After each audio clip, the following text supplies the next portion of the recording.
BJP के जम्मू कश्मीर के जो लीडर हैं वो नीतीश कुमार की इस हरकत का साथ देते हैं। बीजेपी के नेता जो हैं यहाँ जम्मू कश्मीर में, उनका ये मानना है कि जो देश की एक बेटी की इज्जत और आबरू को उछाला गया, तो बीजेपी के नेता भी उस चीज का साथ दे रहे हैं। क्या बात क्यों नहीं पड़ेगा? एक बापर्दा इज्जतदार हमारी बहन स्टेज पर जाती है और उसका हिजाब जबरन खींचा जाता है, तो क्यों नहीं? असर तो होगा। मुझे तो बीजेपी से कोई उम्मीद नहीं।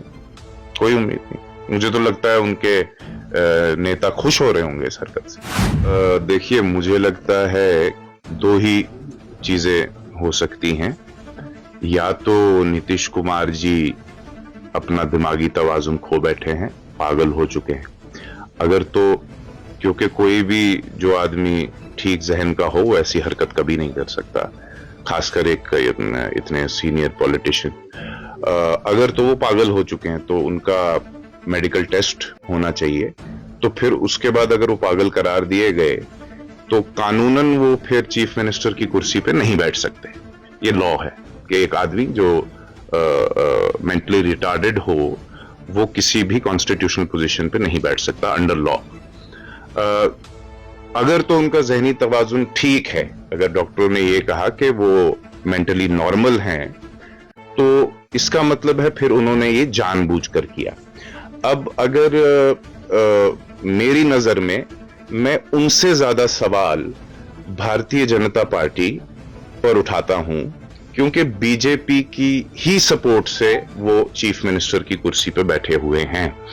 और अगर जैसा कि जम्मू कश्मीर के बीजेपी के कुछ लीडर जो यहाँ घूमते हैं, वो अक्सर हिंदू मुसलमान भाईचारे की बात करते हैं, तो अगर बीजेपी लीडर्स जो जम्मू कश्मीर में हैं, अगर वो वाकई में हिंदू मुस्लिम भाईचारे को मानते हैं, तो मैं चाहूंगा कि आने वाले 24 घंटे में बीजेपी का कोई सीनियर लीडर मीडिया के सामने आकर नीतीश कुमार के इस्तीफे की मांग करे।